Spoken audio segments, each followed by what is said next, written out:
Hello, Assalamu alaikum. Welcoming all of you to a new episode. ഇന്നത്തെ video ഒരു pot make ഓവറിൻ്റെതാണ് കേട്ടോ. ഈ ചട്ടിയിൽ ഞാൻ ഈ ചെടികൾക്ക് കൊടുത്തേക്കുന്ന സപ്പോർട്ട് ഒന്ന് മാറ്റാമെന്ന് കരുതി. അതിനത്ര ഒരു ഭംഗി തോന്നിയില്ല, കാരണം ഇത് കുറേ നാൾ മുന്നേ വെച്ചിട്ടുണ്ടായിരുന്നതാണ്. പക്ഷെ ഞാൻ വിചാരിച്ചു ഇതിനകത്ത് ഈ പ്ലാന്റിൽ ലീവ്സ് ഒക്കെ വന്നു കഴിയുമ്പോഴത്തേക്കിനും ഈ സ്റ്റിക്കിൻ്റെ കളറൊന്നും കാണില്ല, അതങ്ങ് മറഞ്ഞോളും എന്ന് കരുതി. പക്ഷേ ഞാൻ വിചാരിച്ച അത്രയും ഇലകളൊന്നും വരുന്നില്ല. അപ്പോൾ അത് കാരണം ആ ഒരു കളറും ആ ഒരു സ്റ്റിക്കിൻ്റെ ഷേപ്പൊക്കെ സ്റ്റിൽ കാണുന്നുണ്ട്. അപ്പോൾ ഞാൻ വിചാരിച്ചു അതൊന്ന് മാറ്റാമെന്ന്. അതിന് വേണ്ടിയിട്ട് ഞാനിവിടെ ഓൾഡ് മെറ്റീരിയൽസ് റീയൂസ് ചെയ്യുക ചെയ്യുന്നത് കേട്ടോ. ഇവിടെ യൂസ് ചെയ്തിട്ടുണ്ടായിരുന്ന മോപ്പിൻ്റെ അടിഭാഗം കുറച്ച് ഒടിഞ്ഞു പോയി. അപ്പോൾ അവിടെ ആ ക്ലോത്ത് അവിടെ ഫിറ്റ് ചെയ്യാനായിട്ട് പറ്റത്തില്ല. അപ്പോൾ അത് യൂസ് ചെയ്യാനും പറ്റത്തില്ല. അപ്പോൾ ഞാൻ ഈ സ്റ്റിക്ക് ഇങ്ങനെ എടുത്ത് വെച്ചിരുന്നു, ഇതുപോലെ എന്തെങ്കിലും ചെയ്യാമെന്ന് കരുതിയിട്ട്.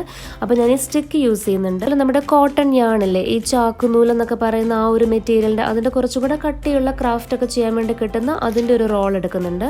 എനിക്കൊന്ന് അപ്ലൈ ചെയ്ത് കൊടുക്കാനായിട്ട് പശ വേണം. പിന്നെ അത് അപ്ലൈ ചെയ്യാനായിട്ട് ഞാനൊരു ബ്രഷ് എടുത്തിട്ടുണ്ട്. ബ്രഷ് ഇല്ലെങ്കിലും കുഴപ്പമില്ല.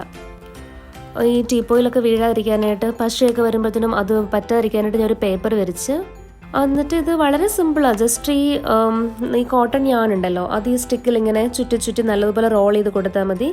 േണ്ട കാര്യം എന്ന് പറഞ്ഞാൽ നമ്മൾ ആ സ്റ്റാർട്ട് ചെയ്യുന്ന സമയത്ത് നല്ലതുപോലെ ഗമ്മ് ഒട്ടിയിട്ടുണ്ടാവണം. എന്നിട്ട് അവിടെ ഒന്ന് നല്ലതുപോലെ ഫിറ്റ് ചെയ്യണം. അല്ലെങ്കിൽ ആ സ്റ്റാർട്ട് ചെയ്യുന്ന സ്ഥലത്ത് ലൂസായി കഴിഞ്ഞാൽ പിന്നെ ഒരു ടൈറ്റ്നെസ് കിട്ടത്തില്ല. അപ്പോൾ നമ്മൾ പിന്നെ റോൾ ചെയ്യുമ്പോഴും നല്ലതുപോലെ ഈ യാൺ നല്ലതുപോലെ അടുത്തടുത്ത് വരണം. ഇതിൻ്റെ ഇടയ്ക്ക് സ്പേസ് ഉണ്ടാവാൻ പാടില്ല. സ്പേസ് ഉണ്ടായിക്കഴിഞ്ഞാൽ അത് കാണുമ്പോൾ ഒരു ഭംഗി ഉണ്ടാവത്തില്ല. പിന്നെ അതുപോലെ നമ്മളിത് റോൾ ചെയ്ത് ഫുൾ കഴിയുമ്പോഴത്തേക്കിനും അതിൻ്റെ ഉള്ളിലെ കളർ, ആ സ്റ്റിക്കിൻ്റെ കളർ വെളിയിൽ കാണാനും പറ്റും.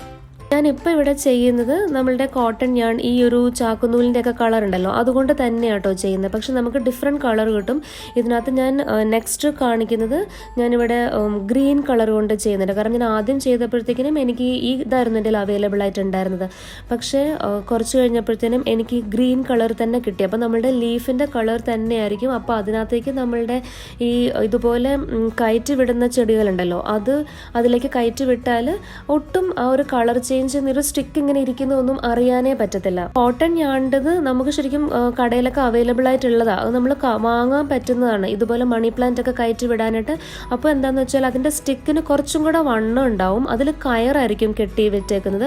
അത് പക്ഷേ ഇത്രയും അടുത്തൊന്നും ആയിരിക്കത്തില്ല. അത് വീട്ടിലുള്ളവർക്ക് അറിയാം, അത് വേറൊരു കുറച്ചും കൂടെ കട്ടിയുള്ളൊരു സ്റ്റിക്കാണ്. ഇപ്പം നമുക്ക് അത് തന്നെ വേണമെന്നില്ല. ഇതൊരു സപ്പോർട്ടിന് വേണ്ടിയിട്ട് ഇതിനെ റോൾ ചെയ്ത് വിടാൻ വേണ്ടിയിട്ടാണ് നമ്മളിത് ചെയ്യുന്നത്. ഇത് നല്ലതുപോലെ റോൾ ചെയ്ത് ഈ പറഞ്ഞതുപോലെ അതിൻ്റെ ഇടയ്ക്ക് സ്പേസ് ഒന്നും ഇല്ലാതെ നല്ല സ്ട്രോങ് ആയിട്ടൊന്ന് ഇടയ്ക്കൊന്ന് വലിച്ചു പിടിക്കണം. പിന്നെ അതുപോലെ നമ്മൾ ഫുൾ അങ്ങനെ പശ തേക്കണമെന്നൊന്നുമില്ല, ഇത് അവിടെ ഇരുന്നോളും. അപ്പോൾ ഇടയ്ക്കൊന്ന് നമുക്കറിയാമല്ലോ, കുറച്ച് റോൾ ചെയ്ത് കഴിയുമ്പോഴത്തേക്കിനും അവിടെ ഗമ്മ് ഒട്ടിക്കണം എന്നുള്ള സ്ഥലത്ത് മാത്രം കുറച്ച് ആ ഒരു പശയൊന്ന് അപ്ലൈ ചെയ്ത് കൊടുത്തിട്ട് അതിനകത്തേക്ക് വീണ്ടും ഇത് റോൾ ചെയ്യണം. അപ്പോൾ ഇതിൻ്റെ ഏറ്റവും ലാസ്റ്റ് എത്തിയപ്പോഴത്തേനും ആ ലാസ്റ്റ് പോർഷനിലും ഞാൻ കുറച്ച് നല്ലതുപോലെ ഗമ്മ് തേച്ചിട്ട് അവിടെ നല്ലതുപോലെ ഫിറ്റ് ചെയ്തിട്ടുണ്ട്. അത്രേ ഉള്ളൂ. അതങ്ങ് കുറച്ച് നേരം കൊണ്ട് തന്നെ പെട്ടെന്ന് ഉണങ്ങുകയും ചെയ്യും. അപ്പോൾ ഇനി ഞാൻ നേരത്തെ ഒരു പ്ലാന്റ് കാണിച്ചില്ലേ, അപ്പം അതിനകത്തേക്ക് ഓൾറെഡി അതിങ്ങനെ കയറ്റി വിട്ടിട്ടുണ്ടായിരുന്നു. അപ്പോൾ അതിങ്ങനെ ഫുൾ അഴിച്ചെടുത്തിട്ട് പയ്യെ ഈ സ്റ്റിക്കിലേക്ക് കയറ്റി വരണം. അതിന് വേണ്ടിയിട്ട് ഞാൻ വേറെ പോട്ടിലേക്ക് മണ്ണൊക്കെ ഇട്ട് കൊടുത്ത് അതിലേക്ക് നമ്മളുണ്ടാക്കിയ ഈ ഒരു ബെസ്റ്റ് ഔട്ട് ഓഫ് വേസ്റ്റ് സ്റ്റിക്കിനെയും കൂടെ വെച്ചിട്ട് അതിനകത്തേക്കാണ് ഞാൻ ഈ ചെടി ഇങ്ങനെ കയറ്റി വിടാൻ പോകുന്നത്. പിന്നെ ഇങ്ങനെ കയറ്റി വിടുമ്പോഴത്തേക്കിനും ഉള്ളതെന്ന് പറഞ്ഞാൽ ഇടയ്ക്കിടയ്ക്ക് ഞാൻ ഈ നമ്മളുടെ സെല്ലോ ടേപ്പ് ഇല്ലേ, അതും കൊണ്ട് ഇതിനൊന്ന് സ്റ്റിക്ക് ചെയ്യുന്നുണ്ട് കേട്ടോ. അല്ലാന്നുണ്ടെങ്കിൽ ഇത് ചിലപ്പം അവിടെ നിന്നും ഇവിടെ നിന്നൊക്കെ പറഞ്ഞ് താഴേക്ക് പോരും. അപ്പോൾ അതൊന്ന് സ്റ്റിക്ക് ചെയ്ത് വിട്ടിട്ട് പിന്നെ അതിനെ മുകളിലേക്ക് വിടാം. ഇത് നമുക്ക് പല രീതിയിൽ ഉണ്ടാക്കാം കേട്ടോ. ഇതാണ് കുറച്ചും കൂടെ ചിലവ് കുറഞ്ഞതും എളുപ്പമായിട്ടുള്ള രീതി. സെയിം തിങ് നമുക്ക് പൈപ്പില്ലേ, PVC പൈപ്പ്, അത് വെച്ചിട്ട് ചെയ്യാം. പക്ഷെ പൈപ്പാണെങ്കിൽ ഇവിടെ ഞാനിപ്പം അത് വാങ്ങണം അഡീഷണലി. എനിക്കിപ്പം എൻ്റെ കയ്യിലുള്ള വേസ്റ്റ് ആയിട്ടുള്ള സാധനം കൊണ്ട് ചെയ്യാൻ വേണ്ടിയിട്ടാണ് ഞാൻ ഇത് യൂസ് ചെയ്തേക്കുന്നത്. അപ്പോൾ എൻ്റെ കയ്യിലുള്ളത് മണി പ്ലാന്റ് ആണ്. മണി പ്ലാന്റ് ഒരു പെർഫെക്റ്റ് ഇൻഡോർ പ്ലാന്റ് ആണ്.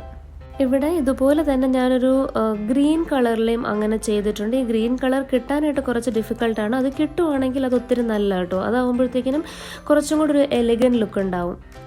പിന്നെ എൻ്റെ കയ്യിലുണ്ടായിരുന്ന ആ ഒരു ലൈറ്റ് ഗ്രീൻ, നമ്മളുടെ ഈ മണി പ്ലാന്റിൻ്റെ ഇലയോട് തന്നെ സെയിം കളറുള്ള സാധനം എന്ന് പറയുന്നത് അതങ്ങ് ഫിനിഷായി. അപ്പോൾ ഞാൻ എൻ്റെ അടിഭാഗത്ത് എത്തിയപ്പോഴത്തേനും വേറെ കുറച്ചും കൂടെ ഡാർക്ക് കളറിലെ ഗ്രീൻ ഉണ്ടായിരുന്നു. അപ്പോൾ അതാണ് അവിടെ റോൾ ചെയ്യുന്നത്.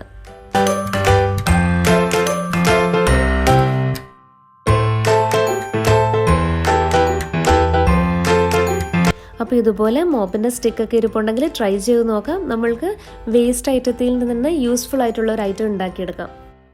അപ്പോൾ ഇത് ആർക്കെങ്കിലുമൊക്കെ ഉപയോഗപ്പെടുന്നു എന്ന് തോന്നിയിട്ടുണ്ടെങ്കിൽ ധൈര്യമായിട്ട് ഷെയർ ചെയ്തു കേട്ടോ. പിന്നെ വീഡിയോ ഇഷ്ടമായിട്ടുണ്ടെങ്കിൽ ലൈക്ക് ചെയ്യാനും നിങ്ങളുടെ അഭിപ്രായങ്ങൾ അറിയിക്കാനും പിന്നെ ചാനൽ സബ്സ്ക്രൈബ് ചെയ്യാനും മറക്കല്ലേ. ഇതല്ലാതെ വേറെ ഏതെങ്കിലുമൊക്കെ രീതിയിൽ ചെടികൾക്ക് സപ്പോർട്ട് കൊടുക്കുന്നുണ്ടെങ്കിൽ എന്നെയും കൂടെ അറിയിക്കണം കേട്ടോ. അപ്പോൾ അതെനിക്കും ഹെൽപ്ഫുൾ ആകുമല്ലോ.